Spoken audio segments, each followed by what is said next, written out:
o espacios abiertos. Después del aviso de evacuación, diríjase siempre al punto de encuentro, en calma y observando siempre su entorno. No olvide que los niños, adultos mayores, mujeres en embarazo y discapacitados salen primero. Evite obstruir con bolsos, maletas y otros objetos las vías de salida de emergencia. Con estas medidas usted podrá disfrutar tranquilamente de este evento. Finalmente, y para lograr una mejor calidad del sonido durante el evento, le recomendamos apagar su celular o mantenerlo en silencio.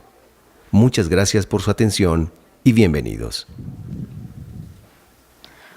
Bueno, hecha la primera recomendación, apagar celulares o silenciarlos para entendernos mejor durante este foro, les doy nuevamente los buenos días. La revista Semana, el Programa de las Naciones Unidas para el Desarrollo, el Fondo de Prevención y Atención de Emergencias y la Alcaldía Mayor de Bogotá les dan la más cordial bienvenida al foro Debate sobre la creación del Instituto Distrital de Gestión de Riesgos y Cambio Climático, el cual tiene como objetivo principal enriquecer el debate sobre gestión de riesgos y la adaptación al cambio climático en la ciudad de Bogotá. Damos inicio a este encuentro con las palabras de bienvenida de la directora de Foro Semana, la señora Sandra Suárez.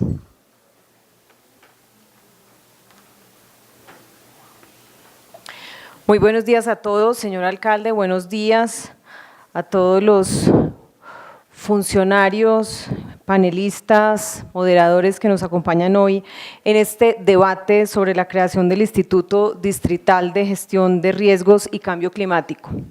Para la revista Semana, los debates que tienen que ver con asuntos de política pública, asuntos institucionales, son debates de gran vigencia y de gran interés para el país. En este caso, vamos a tener un debate muy interesante sobre un tema institucional que es la creación del Instituto de Gestión de Riesgos y Cambio Climático. En este debate se mirarán los desafíos y todos los temas que tienen que ver con cómo se requiere hacer la gestión para la prevención, para el manejo de los riesgos, los alcances y cómo debe ser ese arreglo institucional. Sabemos que va a ser de mucho interés de todos, que va a tener gran trascendencia y por los invitados que tenemos hoy aquí va a ser de gran relevancia, incluso noticiosa, los temas que aquí se decidan el día de hoy. Entonces, en nombre de la revista Semana, en esta alianza con la Alcaldía Distrital, FOPAE y el PNUD, les doy la más cordial bienvenida.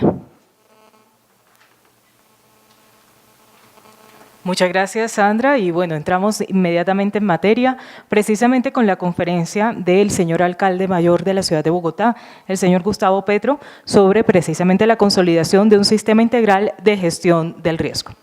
Alcalde.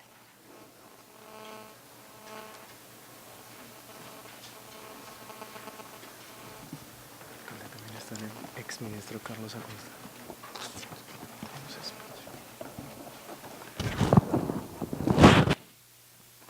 Bueno, quiero agradecer la invitación que Revista Semana y quienes integran la realización de este foro han hecho para comunicar algunas ideas que me parece absolutamente pertinentes para la ciudad de Bogotá y yo diría que para el país, y ni siquiera para el país, para el mundo, porque este tema no es un tema puntual, local, aunque las consecuencias siempre se viven localmente.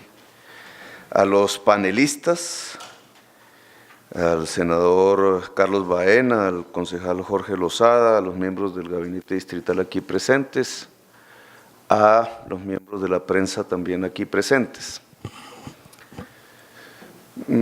Quisiera tocar algunos aspectos en esta instalación porque en concreto los panelistas profundizarán y obviamente no me corresponde a mí hacer ese trabajo, simplemente instalar esta actividad de debate, de discusión. El país construyó un sistema que en su momento dio resultados, un sistema que hoy es anacrónico, un sistema mirado desde el punto de vista de la emergencia, el sistema de emergencias. La emergencia está ligada a responder ya ante los hechos. Es una actividad ex post. Se produce la catástrofe y cómo reacciona un Estado, sus instituciones, su sociedad, la población del territorio donde sucede la catástrofe para ya no mitigarla, sino para adecuarse al hecho de que se produjo una catástrofe. Así se construyó el sistema de emergencias en Colombia y así se construyó en la ciudad de Bogotá. Por eso el fondo, FOPAE, se llama así, Fondo de Prevención y Atención de Emergencias. En un primer momento era más la atención de la emergencia. Nuestro sistema 123, nuestro sistema de reacción de la defensa civil, nuestro sistema de reacción de bomberos, nuestro sistema de reacción policial, nuestro sistema de llamadas para atender cualquier tipo de emergencias, etcétera, se circunscribían a este sistema de emergencias, actuar después de que se producía el hecho. Poco a poco la ciudad, más que el país, fue adelantando la tesis de la prevención, es decir, cómo adelantarse al hecho, cómo poder predecir la ocurrencia de un desastre, cómo poder alistar las instituciones para que ese desastre no se produjese. Un concepto mucho más avanzado que la simple atención de la emergencia, que en el caso de Bogotá ha avanzado mucho más que en el resto del país y que ha estado bajo la conducción del fondo FOPAE. Prevenir la emergencia nos fue metiendo en otro tipo de discusiones. Prevenir una emergencia implica detectar los factores de riesgo y aquí aparece un nuevo concepto. No es lo mismo emergencia que riesgo. El riesgo lleva implícito como concepto la prevención.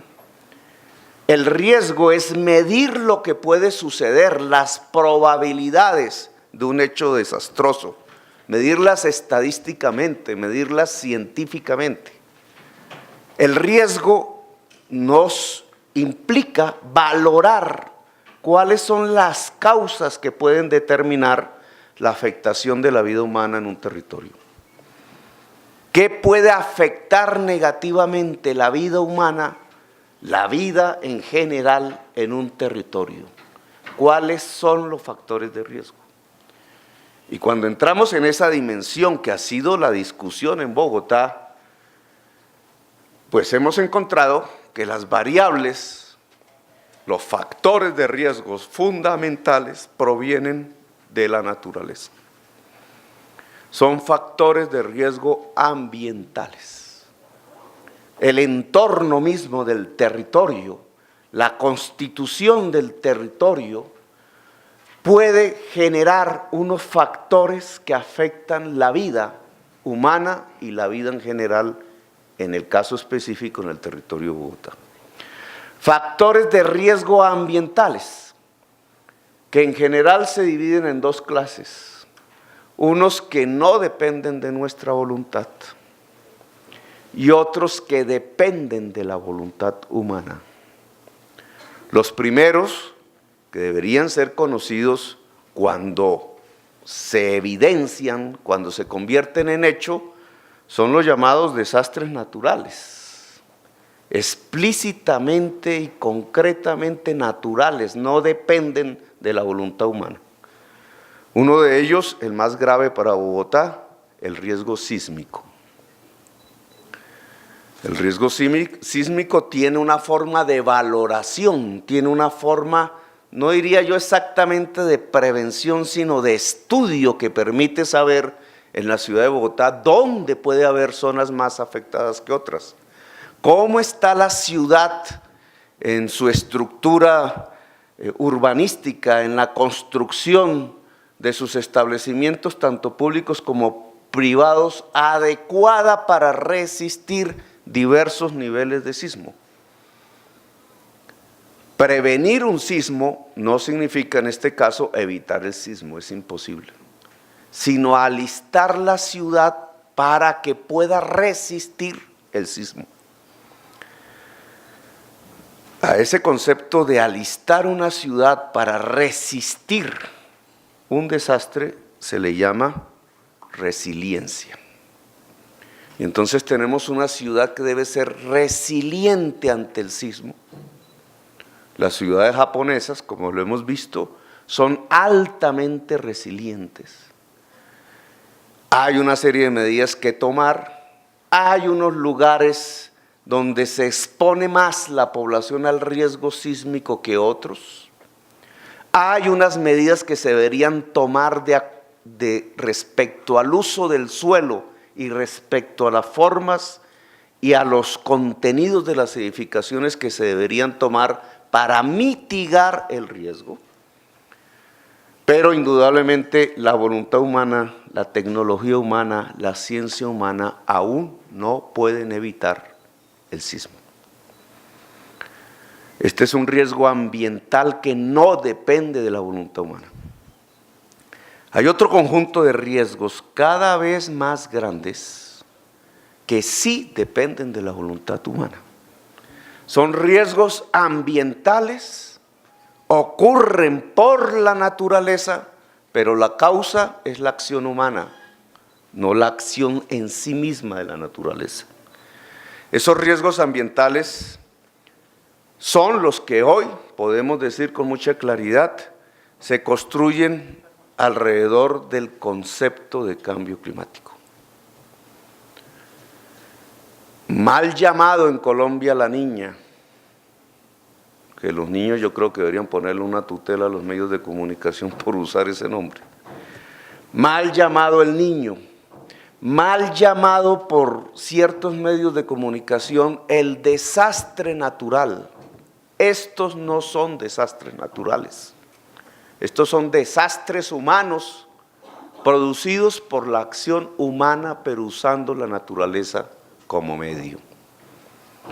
El cambio climático se debe a una profundización de picos de los climas, a un cambio en la modulación del clima en el planeta que se puede dar regionalmente, globalmente, que sucede como picos cada vez más extremos en el clima.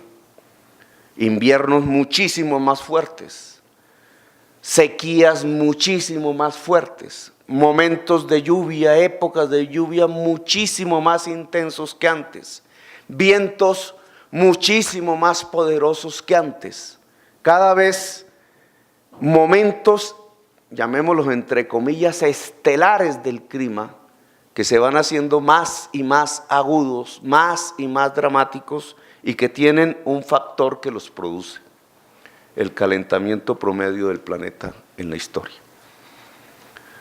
No es el calentamiento del planeta en un momento dado, es un proceso continuo, paulatino, casi que imperceptible de calentamiento promedio del planeta, y que se debe a la construcción de una capa atmosférica que produce lo que se llama el efecto invernadero.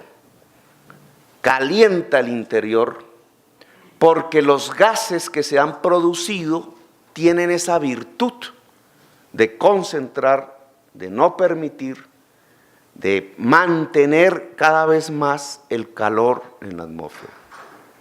Esos gases se conocen como gases efecto invernadero, de ahí su nombre. Y no son todos los gases que se emiten, son unos particulares. El metano en primer lugar, el gas carbónico en segundo lugar, y hay otros gases derivados de ellos. Gas carbónico, carbono, el uso del carbón fundamentalmente. El carbón no es más que un animal muerto hace mucho tiempo. El carbón no es más que organismos, que microorganismos, que seres que estuvieron vivos en algún momento de la historia y que al cabo de milenios se fueron convirtiendo en lo que llamamos el petróleo, el gas natural, entre comillas, el carbón. Los fósiles fueron vida. En cierta forma, la humanidad comenzó a mover su propia vida, su propia economía a partir de la muerte anterior. Los fósiles no son más sino una vida que terminó hace mucho tiempo y que estamos utilizando para mover nuestras economías, para mover lo que se produce en la economía humana que termina siendo consumido por los humanos.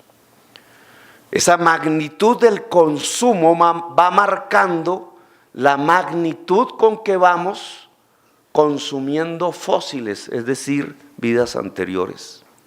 Entre más aumenta el consumo, de acuerdo a las tecnologías actuales, más consumimos fósiles. El fósil, que tiene un elemento básico que es el carbono, al transformarse en los procesos productivos y de consumo, termina emitiendo gas carbono. Y ese gas carbónico, los derivados del gas carbónico, el metano, entre otros, produce el efecto invernadero. Es decir, que el cambio de clima está asociado directamente con nuestro consumo, bajo las actuales condiciones tecnológicas. El consumo no es de toda la humanidad. La mayor parte de la humanidad tiene consumos que podríamos llamar mínimos vitales. Consume agua en el mínimo, consume alimentos en el mínimo y una parte de la humanidad por debajo del mínimo vital. Consume alimentación, vivienda en el mínimo. La mayoría de los habitantes de Bogotá, la mitad de los viajes que se realizan en la ciudad se hacen caminando. Es decir, no consumen fósiles. 450,000 viajes de los 17 millones que hacemos en Bogotá todos los días se hacen en bicicleta. Es decir, no consumen fósiles. Pero ciertos tipos de ciudad no permiten caminar. Ciertos tipos de ciudad, la forma como se construye esa ciudad, no permite usar la bicicleta. Si ustedes van al estado de la Florida, se darán cuenta que para la labor cotidiana de los seres humanos en el estado de la Florida, ir a trabajar, ir a estudiar, regresar al hogar, no se puede hacer fácilmente ni en bicicleta, ni muchísimo menos caminando.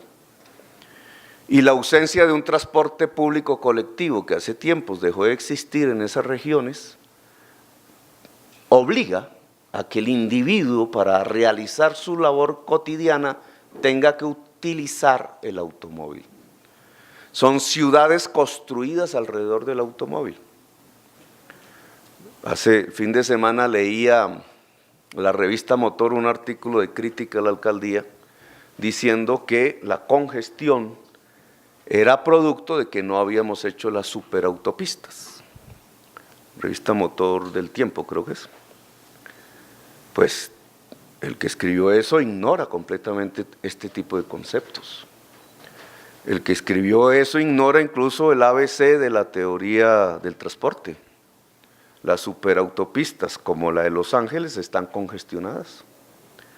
Y la primera pregunta que uno tendría que hacerse es, ¿por qué si Los Ángeles tiene el mismo tamaño de Bogotá y muchísimo más dinero que Bogotá y ha priorizado la construcción de autorrutas y superautopistas, por qué sus superautopistas están congestionadas?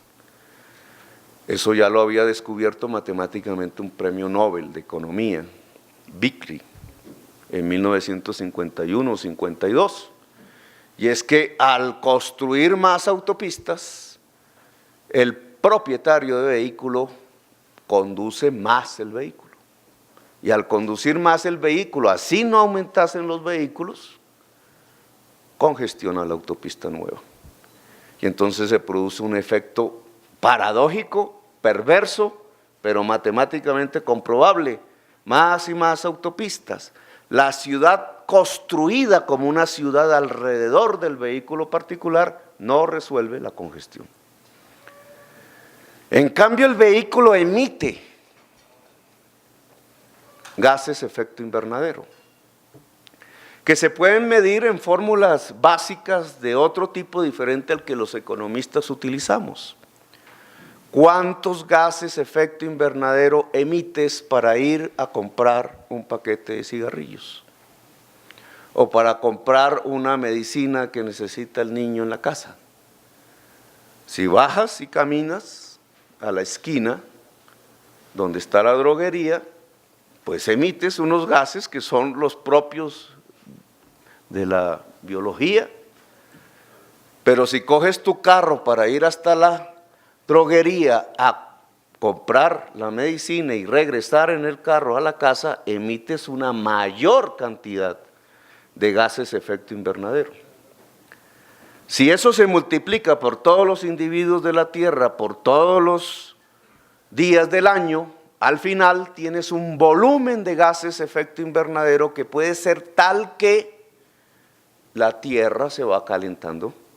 Y al calentarse se producen los cambios bruscos del clima cada vez más. Y lo que pareciera un acto absolutamente ingenuo, normal, moderno, de coger un vehículo para hacer el mercado, se convierte en un factor que multiplicado por todas las personas que lo hacen, termina matando miles de personas en Filipinas, por ejemplo. O termina inundando nuestros barrios occidentales en la ciudad de Bogotá, o termina con un gran desplazamiento de tierra o remoción en masa, haciendo que una parte de una montaña se volque contra un barrio popular en alguna de nuestras ciudades en Colombia o de cualquier parte del mundo. Esto está científicamente comprobado. Hace 20 años se ponía en duda. Quizás el vicepresidente de los Estados Unidos, Al Gore, por ser vicepresidente, logró dimensionar más la visibilidad de este problema, pero ya en el segundo panel de expertos, que reúne casi 200 científicos de la Tierra, reunido creo que fue este año, la certeza de que esto está ocurriendo en la humanidad está prácticamente en el 100%. ¿Qué ocurre si se calienta la Tierra 1 grado más? 2 grados más, 3 grados más, 4 grados más. Es decir, si la emisión de gases de efecto invernadero es de tal magnitud cada año que calienta en el mediano plazo la Tierra 1 grado centígrado, 2 grados centígrados más, los efectos que se pueden calcular de los cambios bruscos del clima son tales que puede inundar ciudades, puede sepultar ciudades bajo el mar si están en las costas, puede provocar sequías inmensas que desatarían guerras intensas entre pueblos por el agua, puede matar millones de personas. Y en perspectiva, si no hacemos nada, se podría acabar la humanidad. Es el principal riesgo que hoy tiene la especie humana. No hay problema mayor que esté afrontando la especie humana que no sea poder detener el calentamiento global. Es irreversible. Ya no podemos volver atrás, pero sí lo podemos detener. Y obviamente para detenerlo lo primero que hay que hacer es desacelerar el proceso. Desacelerar implicaría unas circunstancias políticas enormes en el mundo, como cambiar patrones de consumo, como cambiar arquetipos tecnológicos, como cambiar nuestras formas de relacionamiento, como cambiar las formas de la ciudad, la manera como vivimos una ciudad. En Colombia, este factor de riesgo debería tener ya un mapa del riesgo, que cambia y varía si presuponemos que la temperatura crece 1 grado en promedio en el mundo, 2 grados, 3 grados, 4 grados. El mapa de riesgo varía y se vuelve más explícito, más extenso, si los promedios de temperatura aumentan. Nosotros hemos hecho ese mapa de riesgos en la ciudad de Bogotá. La región de Bogotá y la sabana de Bogotá es la primera región en ser estudiada científicamente en el mundo en los impactos que podría tener el pacto climático. Eso se llama, ¿cómo es? El PRIC. Ahora se explicará un poco más detenidamente. Algunos concejales muy inteligentes en el consejo dijeron que no había estudios de cambio climático para negar el poto. La región de Bogotá y la sabana de Bogotá tiene el primer estudio en el mundo sobre impacto climático, sobre el impacto del cambio climático en el territorio. Claro, esos estudios serán cada vez más intensos, cada vez más juiciosos, cada vez más sofisticados. Pero nosotros tenemos el primer estudio del mundo, porque así lo determinó las Naciones Unidas. No sé si trajeron una copia de ese estudio. Aquí lo tenemos. Ese estudio muestra que independientemente del riesgo sísmico, que no depende del cambio climático, tenemos una serie de condiciones de riesgos que son las que dependen del cambio climático y que fundamentalmente tienen que ver con épocas de inundación, con remoción en masa de montañas en las laderas de la ciudad, con épocas de sequía. La sequía es el riesgo mayor de la ciudad de Bogotá. No es la inundación. Nuestra mayor vulnerabilidad está alrededor de la sequía, por una razón fundamental. El agua que consumimos depende exclusivamente de un solo factor: las lluvias en los páramos. Si por alguna razón debida al cambio climático deja de llover en los páramos un largo periodo de tiempo, nos quedamos sin agua y la sabana de Bogotá se transforma en desierto. Y este es un primer riesgo. Es decir, ¿qué pasa en una región como la sabana de Bogotá si se transforma en desierto, si allí está ubicada la mayor ciudad del país y la mayor parte de la población del país? Alguien dirá, pues traer el agua de otras ollas hidrográficas, que fue lo que comenzamos a hacer desde hace cerca de 10 años. Sí, pero eso significa secar las otras regiones de las otras ollas hidrográficas. El segundo riesgo en importancia es la inundación dentro de la ciudad, que puede afectar a millones de personas. Y el tercer riesgo es la remoción en masa, es decir, desplomes de montañas sobre barrios que independientemente del estrato social del barrio podrían ocurrir en cualquier parte de la ciudad. Ya lo vivimos en el año 2010. Puede ocurrir en el norte de Bogotá. Hemos tenido que invertir casi 15.000 millones de pesos en la 90 y pico con séptima en la circunvalar para sostener los edificios, que yo creo que debió ser una inversión por valorización, pero no fue así, fue con dineros públicos. Pero estamos literalmente sosteniendo los edificios a partir de una estructura de concreto, porque la montaña se deshizo en el invierno del año 2010. O pueden ocurrir en el sur, y entonces masas se mueven y barrios populares que están localizados en el suroriente o en el sur de la ciudad podrían ser presas de una tragedia. Peor aún cuando allí se han ubicado las canteras que antes estaban en el norte. La minería dentro de la ciudad de Bogotá ha profundizado el riesgo de remoción en masa que por virtud de cambio climático puede ocurrir al interior de la ciudad. Por eso nosotros le pedimos al Ministerio del Medio Ambiente que prohíba la minería dentro de la ciudad de Bogotá, en su territorio urbano y en el rural. La cantera, junto con el cambio climático, puede desplomar